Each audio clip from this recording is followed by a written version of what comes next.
In this video, we're going to try and list everything that we know is coming to New World in 2023 and beyond. Some of these we actually don't know when they're going to come out, but we do know the developers are working on them. Before we start, if you want to support me and help me with the channel, becoming a YouTube member is the best way. Otherwise, consider giving me a follow over on Twitch. Link in the description. I'm going to try and quickly go through these because we know these are coming, they're on the roadmap. But I'll just quickly explain what each of them probably is. The Imperium Forge expedition is obviously going to be a new expedition, probably focused on the Varangian Knights. We could get changes to mutations and stuff like that, but we don't really know for certain. Gear set storage system, some kind of system that's going to manage your gear sets.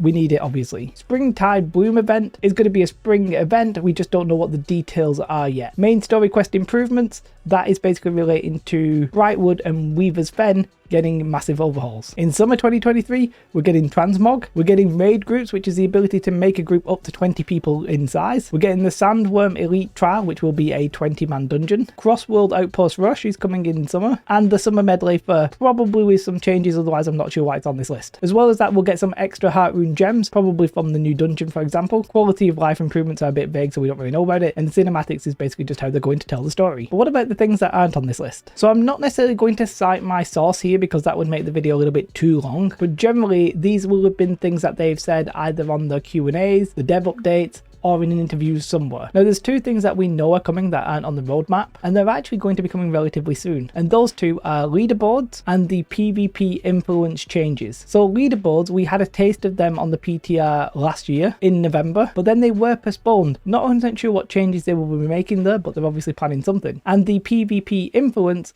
again, that's something that we've had strong hints at, that it sounds like they're going to be doing like multiple capture points in a zone. The more of those capture points that you have, you will then get a multiplier when it comes to your influence push. And it sounds like they're going to have timed windows for each zone, so you don't have to be on 24/7 essentially. That is likely coming, I think personally, in February, before spring or before late spring maybe. Another thing that we know is coming is that they're going to lower the number of mutations. So at the minute there are 10. Somebody in the Q&A asked, is it wise that you should maybe lower them to 4? And they said, yes, we are going to lower them. So that's going to happen. Will that happen in February? Will that happen in spring or summer? Obviously we don't know when. Something that relates to the roadmap but isn't actually on the roadmap is it sounds like when we get transmog, we're going to get some kind of collectible system. Now that wasn't overtly stated, but it was very strongly hinted at during a dev update. Another one that relates to the roadmap but isn't actually on it is Cross-Realm Expeditions and Cross-Realm other stuff. So we know that we're going to get Cross-Realm Outpost Rush first. They're then saying that this will enable them to more easily create Cross-Realm Expeditions and other items, which I'm not 100% sure what they are. So I think we can take it for granted that Cross-Realm Expeditions will be coming shortly after Cross-Realm Outpost Rush. Personally expecting this year. I won't necessarily be touching on balance changes, like I'm pretty sure the musket is going to get changed again, right? But one thing that we know is coming in gameplay terms is that at some point we are going to get different colored abilities. So what I mean by that is if it's an enemy sacred ground, you'll be able to tell that it's an enemy sacred ground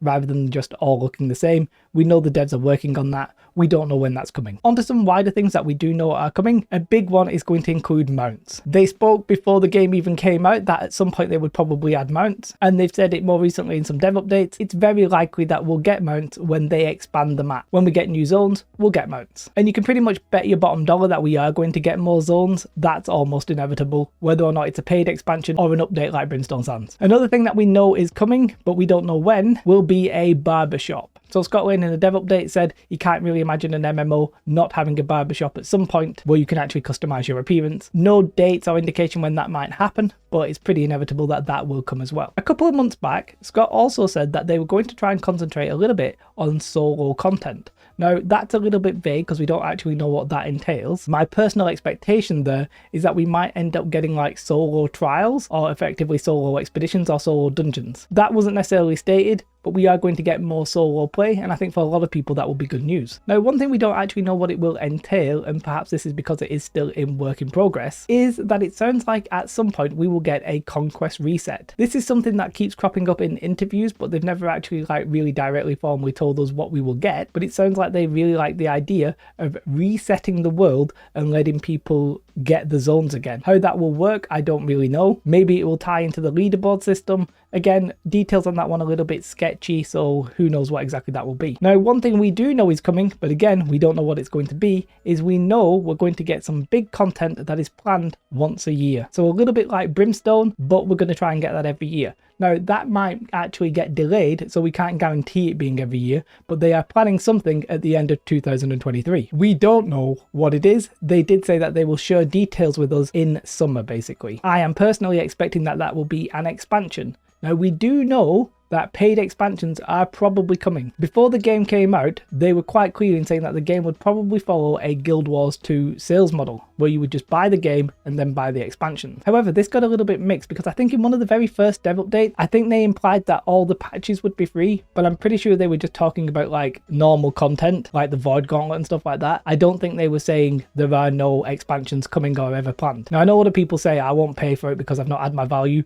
Personally, I think at this point, a lot of us have played like 1,000+ hours. We've probably had our value out of New World, and if they give us an expansion, I think a lot of us will buy in. You always see a lot of people saying, no, I won't buy it, but then once the hype train actually starts in earnest, they inevitably buy it and then either play it and enjoy it or play it and don't enjoy it. I'm pretty sure Amazon will have a sensible idea of the conversion rate. I'd be surprised if they can sustain themselves long term by just having skins that aren't necessarily all that amazing. The things that we don't know are coming are things like swimming. It's probably going to happen at some point. Changes to how wars are done, we don't know if that's going to happen. There's quite a few things out there that we're just not really sure what will happen, but there probably will be areas of change. We just can't like state it right now, right? I have a personal theory, for example, that the spring event may include something like farming, but we don't know that. But I just wanted to get this list out there just so people knew what to actually expect, what had actually been teased by the devs and essentially stated either on the forums, dev updates, or in interviews. At least we're all sort of on the same page. If I left anything out and you can cite your source, yes, I'm going to require you guys to cite your source, you just have to trust me because I can't bother getting everything, then do whack it in a comment, and if there's anything obvious that I missed, I'll make a pinned top comment and we'll go through the list, right? Again though, if you want to support the channel, becoming a YouTube member truly is the best way to do so. I know we're like hitting January and February, nobody really wants to spend any money.